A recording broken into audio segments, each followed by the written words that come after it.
Porque nós deveríamos dar uma sequência sobre isso. Nós falamos sobre os dons, falamos sobre dons de línguas, dons de interpretação de línguas, certo? E o que acontece é que eu acredito que alguns irmãos talvez não estivessem na semana passada aqui. Todos estavam? Sim, a gente está. Certo. Por isso nós estamos fazendo apenas uma reprise. Foi no capítulo 12 que nós lemos, da primeira carta aos Coríntios. E nós começamos a ler a partir do versículo 9, para os que não lembram. Mas hoje nós vamos avançar mais um pouco, porque a partir do versículo 9, a gente vai começar a lembrar sobre a importância de cada dom dentro da igreja, né? Falamos sobre os dons de línguas, o dom de interpretação de língua, e o que seria necessário é que, quando se falasse línguas estranhas, houvesse intérprete. Eu estou reprisando o que falamos semana passada. Porque se não houver intérprete, não haverá uma edificação unânime da igreja, mas apenas a pessoa que está falando em línguas estranhas estará se edificando. Por isso, o apóstolo Paulo, ele refere-se ao que tem o dom de profecia maior do que o que tem dom de línguas, porque justamente ele edifica não apenas a si próprio, mas a igreja como um todo. Amém?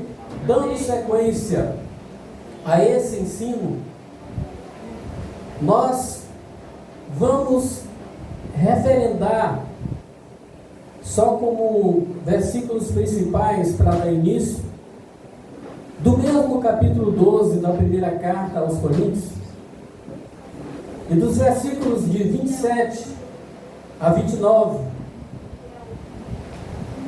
porque vamos apenas dar uma sequência sobre isso, certo? Porque embora a gente pode reprisar sim algumas coisas aqui. Versículo 27.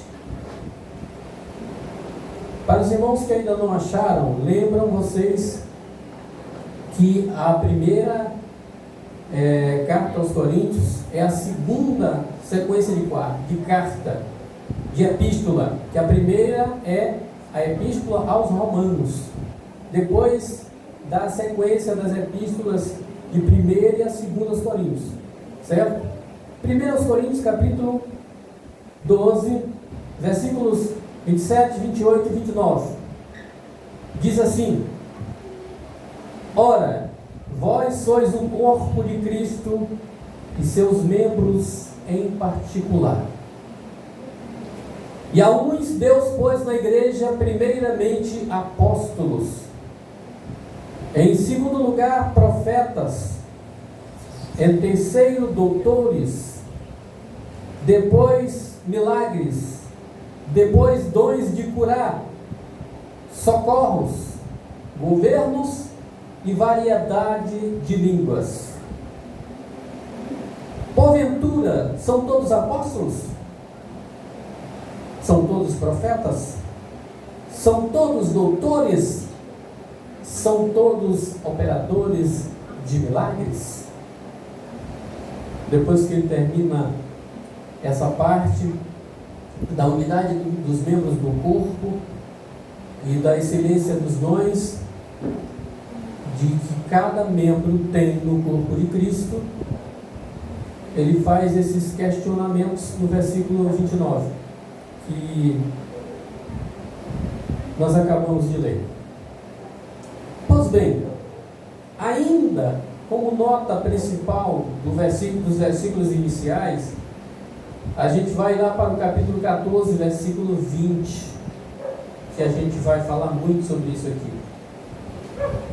Aí em 1 Coríntios ainda, no capítulo 14, versículo 20, diz assim: irmãos, Não sejais meninos no entendimento, mas sede meninos na malícia e adultos no entendimento. Louvado seja o nome do Senhor Jesus. Da vez passada eu até falei sobre essa questão de ser menino e ser adulto, e meninices na igreja. Aí eu me lembro que eu citei a importância que Paulo fez, né? Só que eu não citei o versículo, e é no versículo 11 do capítulo 13, ainda em 1 Coríntios, que ele diz assim: quando eu era menino, eu falava como menino, sentia como menino, discorria como menino, mas logo que cheguei a ser homem, acabei com as coisas de menino, tudo ficaram para trás. Nós precisamos ser meninos na malícia,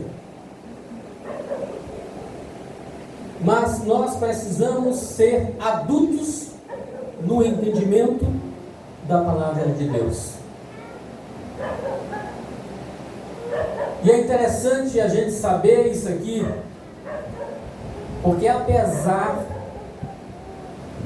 da segunda carta de Paulo a Timóteo, do capítulo 4, ser a última carta que Paulo escreve, e ele escreve essa carta aproximadamente, alguns dizem do ano 65 até 64, mas aposto dizer que foi no inverno de 64 depois de Cristo, quando saiu a sentença de morte do apóstolo Paulo pelo imperador romano Nero. Ele escreve a última carta, e essa última carta é endereçada a Timóteo, e é a segunda carta que ele endereça a ele. E bem ali é interessante a gente observar que logo no início ele começa a dizer para Timóteo: pregue a palavra a tempo e a fora de tempo. Não retáguas, ou não retargue, não faz com que essa palavra não chegue até eles, mas não suprime a palavra que está na tua boca, mas fale. Aí depois ele dá a sequência dizendo: porque haverá tempos, versículo 2, em que não suportarão a sã doutrina, mas tendo como comichão nos ouvidos, amontoarão para si doutores, segundo as suas próprias concupiscências. Eu acredito que eu já falei muitas vezes aqui o que seria concupiscência, mas eu talvez precise falar novamente, né? Às vezes a gente não decora tudo, eu sei, né? É interessante. Talvez até eu vou trazer aqui um exemplo sobre esse entendimento de concupiscência. Louvado seja o nome do Senhor Jesus.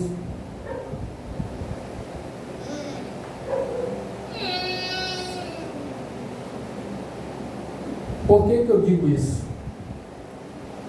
Em Gálatas capítulo 5, versículo 16, você vai entender a carta endereçada aos Gálatas, falando sobre concupiscência. E no capítulo 1, 5 e no versículo 16, ele diz assim: digo, porém, andai em espírito, e não cumprireis a concupiscência da carne. Já falei sobre concupiscência. E quando Paulo fala que haverá tempo em que não suportarão a sã doutrina, é a palavra como ela deve ser pregada, é a palavra como ela deve ser dirigida aos ouvintes. haverá tempo que não suportarão, ou não irão querer escutar, mas eles terão como comichones no ouvido. Ou seja, eles vão procurar alguém que pregue de acordo com o que eles queiram escutar, e não de acordo com o que fira as suas concupiscências. E agora, na carta aos Gálatas, nós estamos vendo aqui que nós devemos andar em espírito para não cumprir a concupiscência da carne. E agora eu vou trazer novamente o entendimento do que seria concupiscência. Concupiscência, no entendimento do que foi escrito, do que foi traduzido para nós, é algo que ainda não foi concebido, algo que ainda está em concepção. É como uma criança no ventre da mãe, pode nascer e pode não nascer. Concupiscência é algo que está na mente do ser humano. Pode ser gerado um pecado, ou pode ainda estar sendo gerado na sua mente, mas ainda não foi concebido nas suas ações. Deu para entender o que seria concupiscência?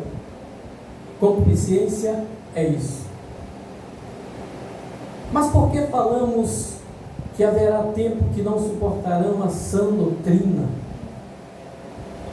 Porque tendo como comichão de ouvidos, eles amontoarão para si doutores segundo as suas próprias concupiscências. Porque pessoas estão mudando de templos, de congregações,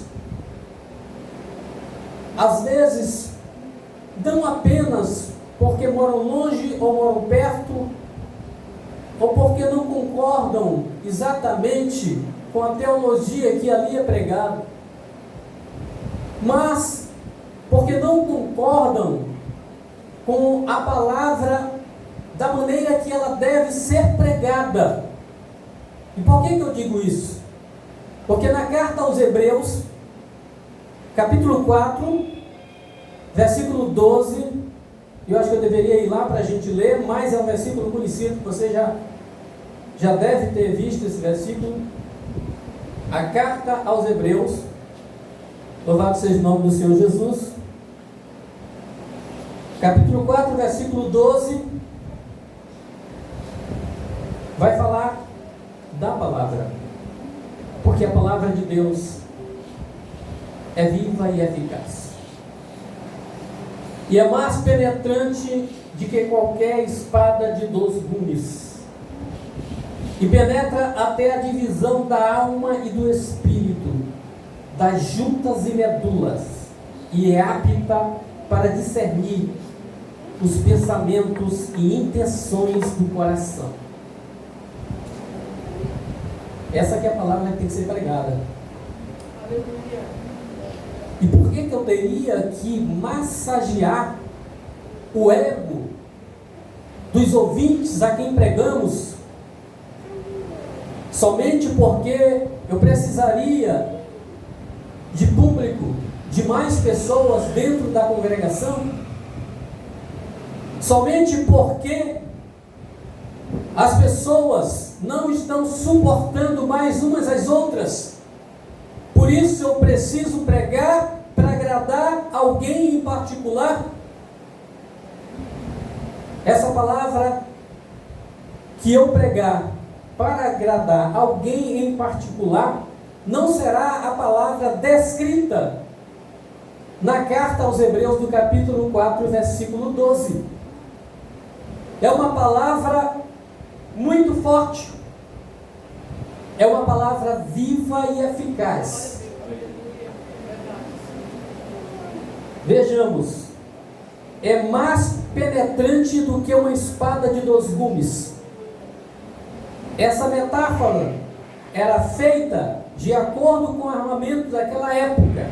Uma espada que cortava dos 2 lados era uma espada totalmente apropriada para um bom soldado na sua boa desenvoltura no campo de batalha. Isso fazia dele alguém muito bem preparado com o seu armamento.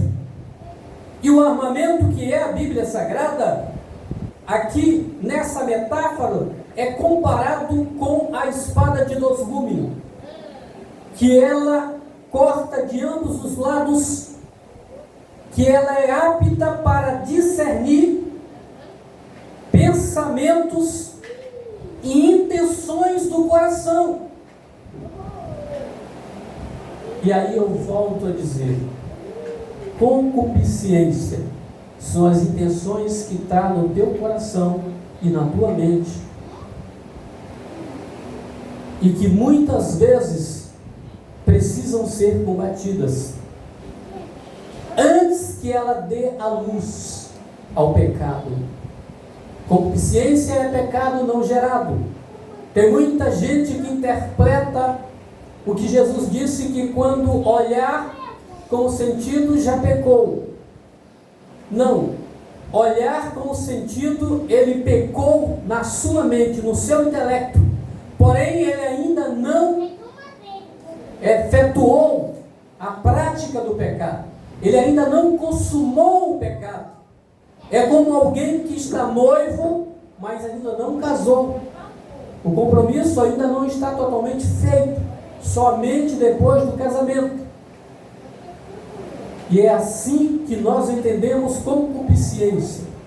E quando eu falo que a palavra hoje seria uma palavra mais dura, eu não brinquei, eu falei sério. Por que eu digo isso? Porque voltemos para o texto. A unidade dos membros do corpo de Cristo, do qual descreve Paulo no capítulo 12, é apenas o entendimento para a igreja de Corinto saber que, assim como um corpo humano, ele possui muitos membros, e que cada membro tem funções específicas e distintas umas das outras. Assim são os membros que compõem o corpo de Cristo, que é a igreja do Senhor. É descrito também, foi o que falamos da vez passada, pela qual ainda não vamos nos ater no versículo, mas é descrito por ele no capítulo 12, que se um membro disser que não cumpre uma função que o outro membro cumpre, nem por isso ele deixa de ser do corpo. Cita ele alguns exemplos. Se o pé disser, porque não sou olho, eu não sou do corpo, porque não estou enxergando tudo. Talvez eu esteja fazendo uma comparação a mais do que ele fez, mas é exatamente isso. O corpo como se compõe como um todo. Eu acredito que alguns acrobatas conseguem andar de ponta cabeça, mas não é o normal de um ser humano andar com as mãos e os pés para cima. Os pés têm que estar para baixo, para que ele possa pisar no chão. As mãos para que ele possa segurar, para que ele possa escrever, para que ele possa ter o tato das coisas. Os olhos para que ele possa ter a visão das coisas. E aí, quando eu entendo na complexidade do corpo humano, eu devo entender que o corpo de Cristo há uma complexidade de entendimento e que devemos aceitar isso como verdade para as nossas vidas. Ah, pastor Azor, você lembra que Jesus, ele lavou os pés dos discípulos para mostrar o sinal de humildade, assim como ele lava os seus pés, que eles façam com os outros. Mas isso não estava tirando o mérito do apostolado de cada um deles. Tanto é que lá em Apocalipse, quando fala da nova Jerusalém celestial, da qual nós iremos morar, eu acredito que vocês irão morar, As 12 portas estão escritos os nomes dos 12 apóstolos. Tanto é a importância que eles tinham. E nós devemos entender qual é o nosso lugar na membresia do corpo de Cristo. E ter a conformidade de fazer bem feito aquilo pelo qual nós fomos chamados a fazer. Você canta bem, você louva bem, faça isso para a honra e glória do nome do Senhor. Você faz parte do corpo de Cristo. Você é uma pessoa que é empresário e talvez não tenha muito tempo para estar dentro da obra de Deus. Contribua com seus dízimos e ofertas para que a obra continue de pé. Você também é membro do corpo de Cristo.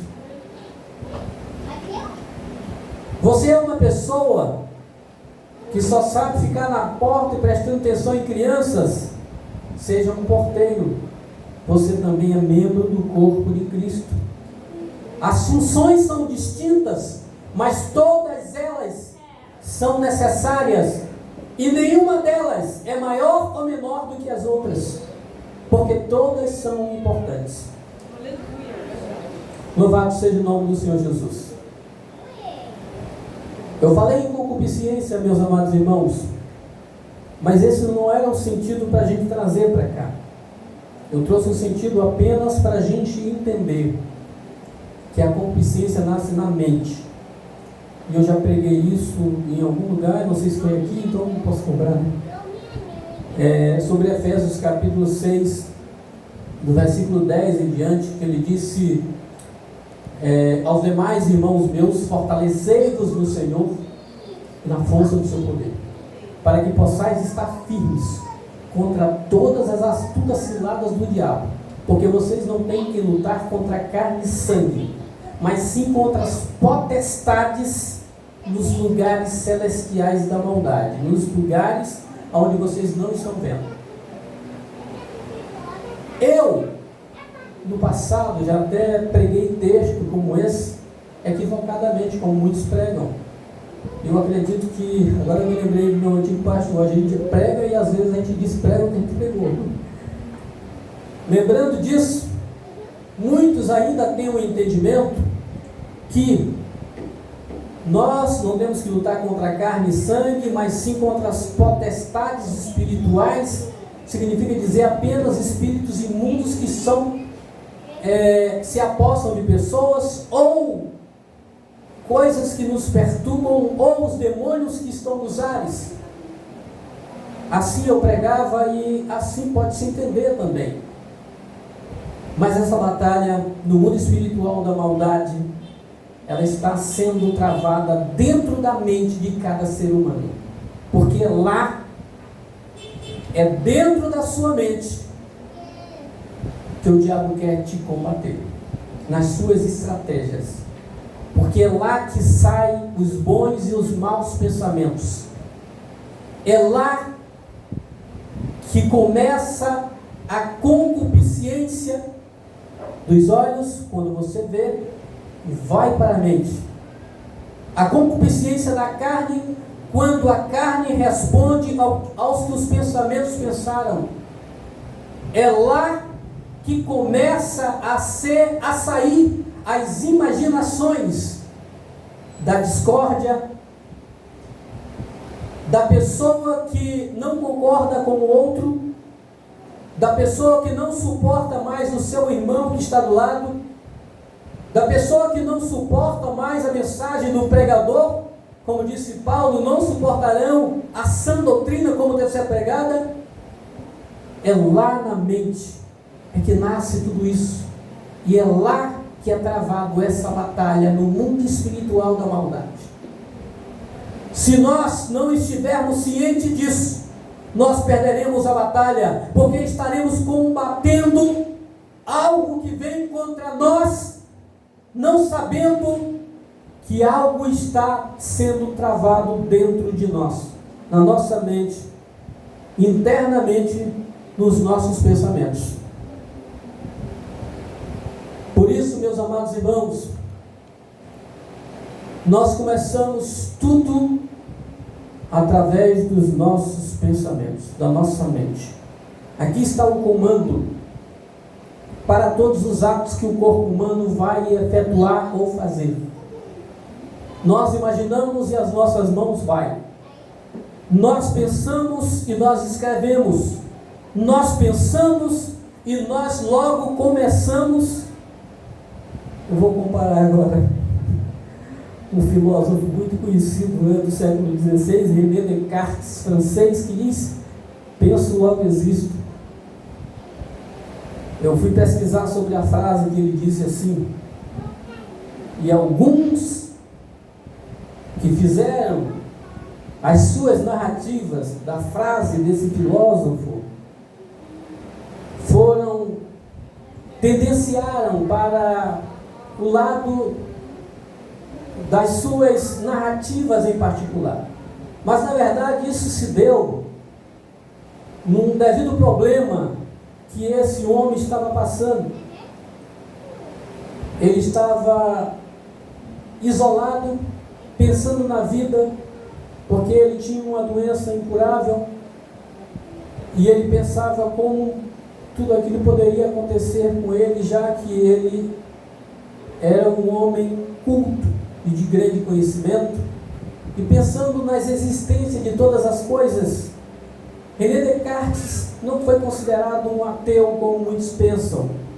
A frase penso, logo existo, ele pôde imaginar que se eu começo a pensar é porque eu existo, e por eu existir já existia alguém antes de mim.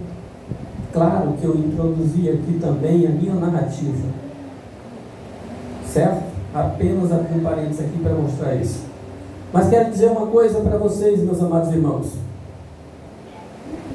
Dentro dos nossos pensamentos nascem as discórdias, as coisas que acontecem não apenas no mundo como um todo, não apenas no globo terra, imaginando a geopolítica, a política geográfica mundial, como também a política interna do nosso país, como também aonde nascem os pensamentos de todos aqueles que compõem a sociedade e trazem as suas discórdias. Tudo nasce através na sua mente, e só saberão quando você externar através de seus lábios. Não sei se vocês já ouviram um versículo, eu não trouxe ele para cá e por isso eu não vou citar o que está escrito, que a palavra, quando sai da nossa boca, é como uma flecha, que ela sai para acertar um alvo e ela não volta para trás. Pense bem antes de você falar qualquer coisa, pois você pode ofender alguém, você pode ferir alguém, ou você pode abençoar alguém.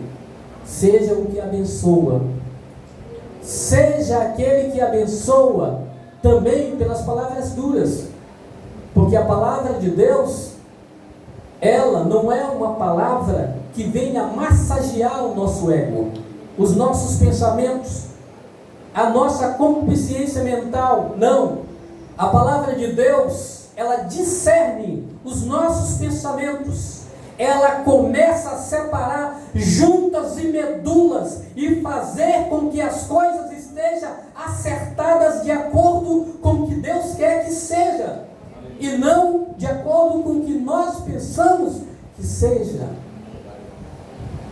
Às vezes é preciso ceder. Em alguma parte da palavra de Deus você já ouviu Paulo falando que, de uma das cartas que ele escreve, que os mais fortes têm que saber suportar os mais fracos. Isso porque às vezes os mais fracos ainda são meninos. E voltando na questão de meninos, louvado seja o nome do Senhor Jesus. Ainda continuando na primeira carta de Paulo aos Coríntios, só que dessa vez no capítulo 3, no versículo 12, Paulo Porque Paulo, ele teve muito cuidado ao escrever essas duas cartas aos Coríntios. Isso aqui é uma coisa que eu já ensinei muitas vezes em outras ocasiões, né? Claro, isso a gente não vai falar agora. Mas vamos para lá. 1 Coríntios 3:2 diz assim: com leite vos criei, e não com carne, porque ainda não podieis, nem tampouco ainda podeis entender. O que Paulo estava falando para a igreja de Corinto? Quando eu concebi vocês como meus filhos na fé. Eu estou fazendo minha narrativa, minha introdução. Pensa bem, não está escrito isso aqui. Quando eu concebi vocês como meus filhos na fé, vocês eram crianças, vocês eram bebês, vocês ainda não eram aptos para alimentos sólidos, vocês precisavam do leite para serem criados. Mas o mais cruel é que na terminação do versículo ele diz que eu penso agora que ainda vocês ainda não estão podendo suportar o alimento sólido, ainda precisam de leite, porque ainda estão sendo meninos. Sejamos meninos na malícia, não foi o que nós lemos? Mas sejamos adultos no entendimento. Em muitos lugares, eu não vou citar nome de igrejas, mas existe muitas pessoas fazendo meninice. E eu quero dizer para vocês que existem muitos pastores que não são preparados para serem pastores, e por isso fazem meninice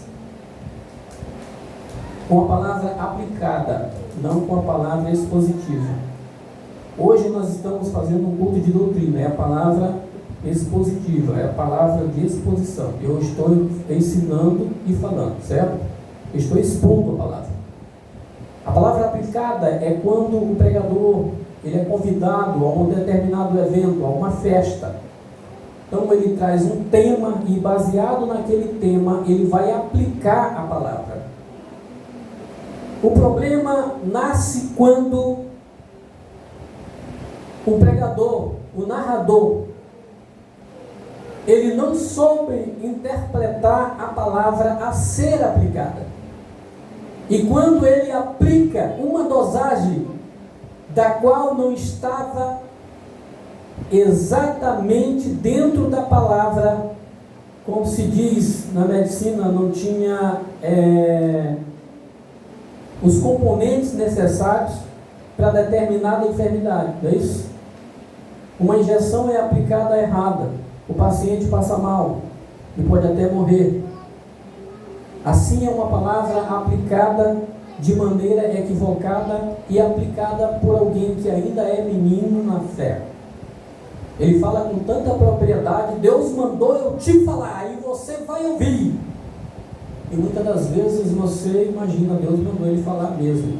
Pode ser que sim, Deus pode ter falado no coração dele. Não estou duvidando disso. O problema é que nós temos uma base de fé. E essa base de fé é a Bíblia Sagrada. Se tudo fugir daqui, seremos meninos, não seremos adultos.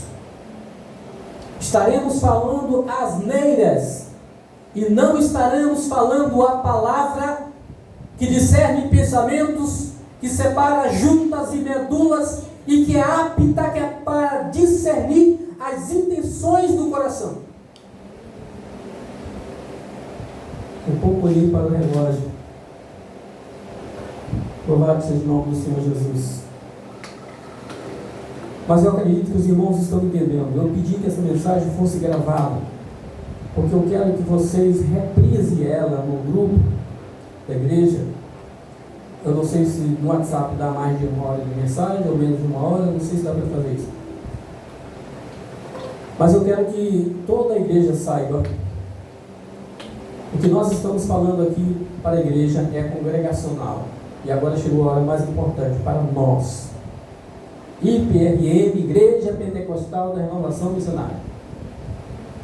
Quando se nasceu a ideia da IPRM, pelo pastor Giseliel Nascimento Cruz, quero dizer, às vezes, eu quero lembrar também, eu faço lembrança disso, faço lembrança que o pastor Giseliel é o meu irmão mais velho, mas antes dele tinha o nosso irmão mais velho, que é o já falecido pastor Josué, que foi pastor da Igreja Assembleia de Deus de Madureira, no início dos anos 90, final dos anos 80.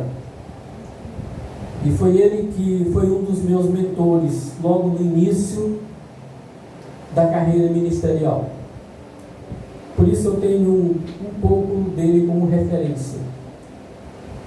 E eu lembro que quando ele planejava sair da Assembleia de Deus de Madureira, ele tinha em mente uma igreja voltada também para esse assunto. IPRM, Igreja Pentecostal da Renovação Missionária, para renovar pessoas, reconciliar pessoas, Ministério de Reconciliação.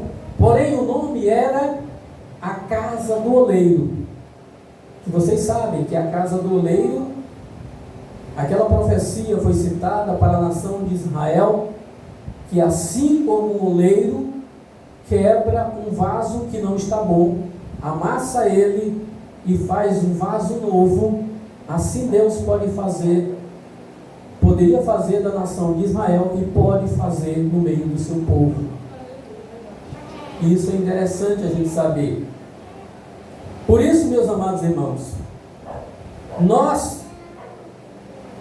aqui no meio da congregação,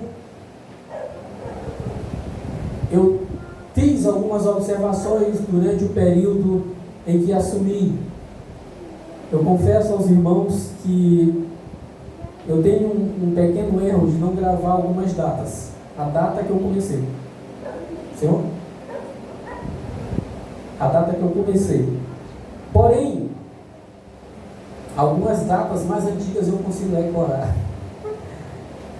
Mas aqui eu quero dizer para os irmãos, nós, se pudermos fazer uma segunda regravação, não corte. Amém? Louvado seja o nome.